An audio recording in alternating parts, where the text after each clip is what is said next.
Hey guys, welcome back to my YouTube channel. तो आज हम इमोर्टल कल्टीवेटर सीरीज को फिर से कंटिन्यू करने जा रहे हैं। तो जैसे कि हमने प्रीवियस एपिसोड में देखा था, हार्ली लिन को बोलता है क्या जूअर जानती है कि तुम पिल्स ले रहे हो और तुम्हारे पास जीने के लिए कम ही दिन बचे हुए हैं। हार्ली ज्ञान दे रहा होता है लिन को कि तुमने सुना होगा कि रिलेशनशिप में तुम जितना ज्यादा लगाते हो उतनी ज्यादा दर्द तुम्हें होती है। निकल जाओ, उससे पहले तुम ज्यादा फंस जाओ अंदर। चीजें आसान होगी अभी तुम पीछे हट जाओगे तो एपिसोड नंबर 14 की स्टार्टिंग होती है। लिन देख रहा होता है हार्ली की तरफ और बोलता है कि तुम एक बूढ़े इंसान की तरह लग रहे हो। तुम्हें सुन के ऐसा लग रहा है कि तुम पता नहीं कितना ही एक्सपीरियंस हो रोमांस में, जिसने सब कुछ देखा होगा। हार्ली बोलते हैं मेरे पास कोई एक्सपीरियंस नहीं है, मैंने बुक्स पढ़ी है और मैं तुम्हारी साइड ले रहा हूँ अभी। लिन शांति की सांस लेके बोल रहा होता है तो अच्छा तुमने बस पढ़ा ही है, ऐसे खांस रहा होता है। तुमने मुझे डरा दिया था, मैं इतना ज्यादा स्मार्ट हूँ। जब रोमांस की बात आती है तो वेल मुझे क्या ही दिक्कत है, मतलब कोई प्रॉब्लम ही नहीं होगी। हार्ली बोलता है कि मैं सीरियस हूँ, तुम बात को बदलो मत, ठीक है। तुम इतने ज्यादा प्यार में पड़ गए उस लड़की के तो तुम फ्यूचर में गिव अप कर पाओगे। तुम्हें जरा फर्क नहीं पड़ेगा जब वो किसी और दूसरे इंसान के हाथों में होगी तो। लिन काफी ज्यादा गुस्से से बोलता है कि किसकी हिम्मत है ऐसा करने की। मैं उस इंसान के हाथ काट दूंगा जो भी जूअर को टच करेगा।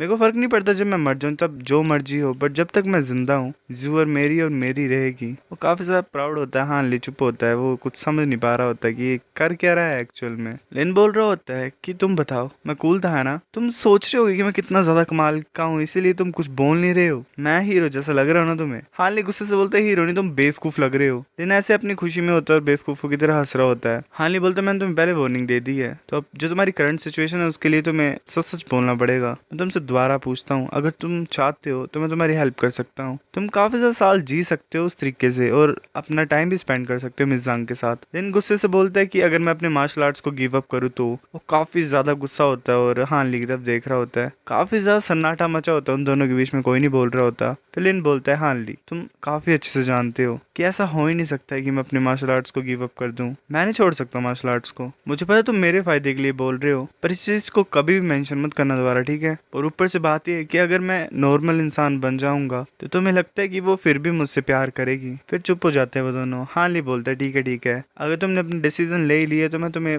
नहीं बोलूंगा कुछ भी। तुम्हें वापस जाना चाहिए। मैं ये होप करता हूँ कि तुम और जांग जुअर की जिंदगी अच्छी हो। लिन उसके पास आके उसे मार रहा होता है और बोलता है कि हाँ तुम मेरे सबसे अच्छे भाई हो। ये सुन के अच्छा लगा मुझे। वो भाग जाता है वहां से। हार्ली सोच रहे होते हैं बेवकूफ कुछ ज्यादा ही बात नहीं मानने वाला इंसान है। अब कैसे, मतलब क्या हो सकता है इसका? उसके बाजू में दर्द हो गई होती है। वेल लिन ने उसे इतने जोर से मारा होता है कि उसको लग गई होती है। वो इंटरनल स्ट्रेंथ का इस्तेमाल कर रहा होता है हार्ली को मारने के लिए, तो वेल एक्चुअल में हार्ली को लगी होती है। हार्ली जल्दी से दवाई लगा लेता है और सोच रहा होता है कि जब मैंने कुछ अच्छा करने की सोची तो चीजें ऐसे हो गई। चलो अभी के लिए छोड़ देता हूँ इसे, मैं जब मेरे को मौका मिलेगा तब मैं बदला लूंगा। मेरे को जाके कल्टीवेट करना पड़ेगा। फिर एक टाइम स्किप होता है। काफी ज्यादा साल बीत जाते हैं और हार्ली 18 साल का हो जाता है। वो इतने ज्यादा सालों से गोड हैंड वैली में था। वो लिटिल बोटल को यूज करता था, डिवाइन लिक्विड को कलेक्ट करता था और हर्ब्स को ग्रो करता था। इस टाइम पे सैक डेडली वाइल्ड वोल्फ गैंग के साथ लड़ाई कर रहा था और फाइनली वॉर डिक्लेयर कर देता है उनके अगेंस्ट में। काफी ज्यादा मरते दोनों साइड के, पर इस लड़ाई की वजह से काफी ज्यादा यंग चैंपियंस दोनों साइड में आए थे। ली फ्यू भी काफी ज्यादा फेमस हो जाता है। वेल लिन लिन बोल रहे हैं, इसका नाम ली है। वो वाइस होल मास्टर बन जाता है एक्सटर्नल ब्लेड होल का, जो कि एक काफी अच्छी पोजीशन है। और उसकी शादी की बातें स्टार्ट हो गई थी जांग जुअर के साथ। ऐसे तो हाँ ली के काफी ज्यादा डाउट थे, पर वो अगर अपने दोस्त के पर्सपेक्टिव से देखे तो उसे अच्छा लगता था। और ऊपर से इतने ज्यादा फेलियर्स के बाद हान ली ने फाइनली इंपीरियल फ्लाइट टेक्निक को मास्टर कर लिया था। ये एक ऐसी टेक्निक है जिससे इंसान काफी ज्यादा दूर तक ट्रेवल कर सकता है बिना अपनी शरीर को लगाए, मतलब फिजिकली कोई ताकत नहीं लगाने पड़ती थी। जो लो लेवल कल्टीवेटर्स होते थे वो उसे लंबे डिस्टेंस के लिए यूज करते थे ट्रेवल करने के लिए। और ऊपर से खुशी जैसे सब कुछ पीछे छोड़ना, वो काफी ज्यादा अलग तरीके से होती थी। हान ली 5 से 6 बार पूरी वैली में घूमता था, तब वो सेटिस्फाइड होता था। और रही बात स्टनिंग टेल्समैन का इस्तेमाल करने की और ऑब्जेक्ट ड्राइविंग टेक्निक की, तो वहां पे प्रोग्रेस स्लो थी। हान ली ट्रू सिल्वर वाटर को इस्तेमाल कर रहा था उन टेल्समैन को बनाने के लिए। वो अपनी एनर्जी को बेल के अंदर भी डाल रहा था हस्क सोल को कंट्रोल करने के लिए।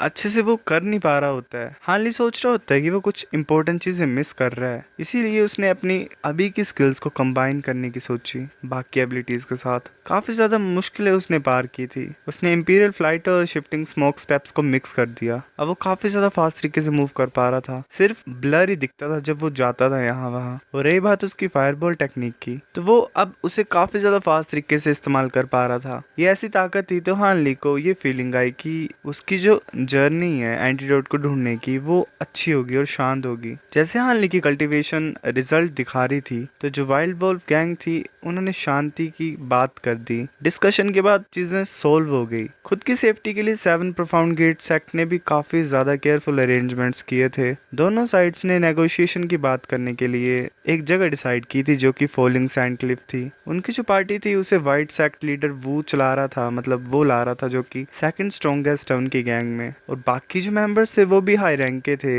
जैसे प्रोटेक्टर्स थे और भी थे। ये काफी ज्यादा डेंजरस मिशन था और उसके लिए लीफ यू चूज किया हुआ था। हान ली इतने बड़े इवेंट में जरा भी इंटरेस्टेड नहीं था, वो बस बैठ के डिवाइन पिल्स को खा रहा होता है। वो ऑलरेडी 8th लेवल में पहुंच गया होता है इटर्नल स्प्रिंग कार्ड्स के। उसकी स्किल्स और एबिलिटीज दोनों तैयार हो गई थी, तो हान ली सेक्ट को छोड़ने के लिए तैयार था एंटीडोट को ढूंढने के लिए। जैसे नेगोशिएशन पार्टी वापस आती है तो वो बात करेगा जाने की, क्योंकि सेक्ट भी एक तरीके से जियांगशु का पार्ट है। अगर वो ऐसे चला जाएगा तो उसकी फैमिली के लिए मुसीबत होनी थी। जब टाइम आएगा मैं खुद ब खुद ही सेक्ट लीडर को बाय बोल दूंगा और बता दूंगा कि मैं अपने मास्टर को मतलब सर्च करने के लिए जा रहा हूँ, क्योंकि मुझे उनकी बहुत याद आ रही है। अगर वो मना कर देंगे तो मेरे पास कोई भी चॉइस नहीं होगी, मैं उनको दिखाऊंगा कि मैं क्या कर सकता हूँ। तभी कोई जल्दी से दरवाजे को ओपन करता है। हान ली बोलता है क्या हुआ, मैंने तुम्हें बोला नहीं बेल बजानी है, तुम ऐसे कैसे आ गए। तभी एक इंसान, एक डिसिपल आता है, वो बोल रहा होता सब खत्म हो गया, नेगोशिएशन पार्टी खत्म हो गई, सेक्ट लीडर वो प्रोटेक्टर्स सब सब मारे गए। ये सुन के हान ली काफी हैरान हो जाता है, बोलता है क्या। हान ली की जो धड़कनें होती है वो काफी ज्यादा खतरनाक तरीके से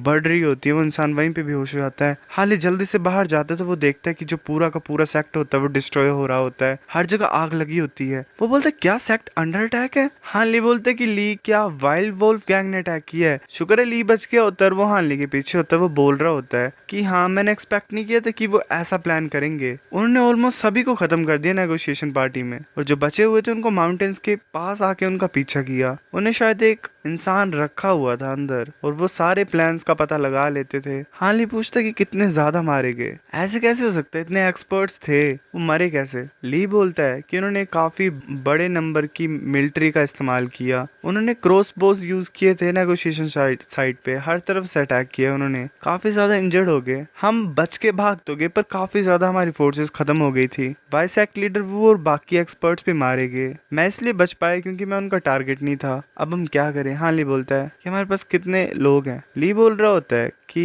एल्डर ली की रेजिडेंस के पास 20 है हमारे पास। हान ली बोलते कि हमें एक प्लान बनाना पड़ेगा। ठीक है उनके पास जाओ, हम जांग जुअर और एल्डर ली से मिलेंगे। ली बोलते कि ठीक है मैं तुम्हारे प्लान को फॉलो करता हूँ। काफी ज्यादा चीजें खराब हो रही है, मेरे को जुअर की काफी चिंता हो रही है। हान ली सोच रहा होता है कि इतनी खतरनाक सिचुएशन और अभी भी इसको लड़की की पड़ी हुई है, तुम्हें तुम्हारे सेक्ट लीडर की जरा भी चिंता नहीं है। ली काफी ज्यादा मुसीबत में होता है, ऐसे ही मतलब डर रहा होता है, वो ऐसे बोल चला रहा होता है, मतलब क्योंकि हान ली कुछ प्रिपेयर कर रहा होता है। वो आवाज लगाता है क्या तुमने कर लिया, मेरे को जुअर को बचाना होगा, क्या तुम कंप्लीट कर बैठे। वो जोर से ऐसे गुस्से से बोल रहा होता है। हान ली जल्दी से बाहर आ जाता है और काफी ज्यादा गुस्से में होता है। ली बोल रहा होता है कि काफी टाइम लगा दिया तुमने, चलो जल्दी चलते हैं जुअर को बचाते हैं। तभी हान ली बोलता है वेट करो। वैसे बोलता है कि बाहर आ जाओ, आज तुम्हारा यूज है। ली बोलता है क्या मेरी बात कर रहे तुम। तभी हस्क बाहर आ जाता है, वो ऐसे वोल्स को डिस्ट्रॉय करते हुए बाहर आ रहा होता है। उसे देख के ली की हालत ही खराब हो जाती है, क्योंकि वेल तुम्हें पता ही है वैसे तबाही मचा के चला होता है, काफी क्रेजी लगता होता है, वो शांति होता है। पर हान ली बोलता है चलो चलते हैं। ली कंफ्यूज होता है और यहाँ वहाँ देख रहा होता है। हान ली बोलता है कि जुअर ठीक होगी, फिर वो ली को रुकने के लिए बोलता है। वो बोलता है कोई आ रहा है और एक से ज्यादा है। ली तो विश्वास नहीं कर रहा होता हान ली के ऊपर, पर फिर ली भी कुछ नोटिस कर लेता है। लोग ऐसे बात कर रहे होते हैं कि एक बहुत बड़ी बेल और शॉर्टकट है फॉरेस्ट की तरफ। ऐसा लग रहा है कि गोड हैंड वैली है जिसके बारे में वाइस कमांडर ने बात की थी। तुम सभी याद रखो कि कमांडर ने स्ट्रिक्ट ऑर्डर्स दिए हुए हैं, हमें गॉड ऑफ मेडिसिन को जिंदा पकड़ना है, कोई भी उसे हर्ट नहीं करेगा। तुम समझ रहे हो बात को, मतलब उनका मेन टारगेट हान ली होता है। ली बोल रहा होता है कि जो ब्लू ड्रेस में इन्फोर्सर है उसके अलावा बाकी सभी एलिट्स हैं वाइल्ड वोल्फ गैंग के। जो एनफोर्सर है ब्लू कलर में,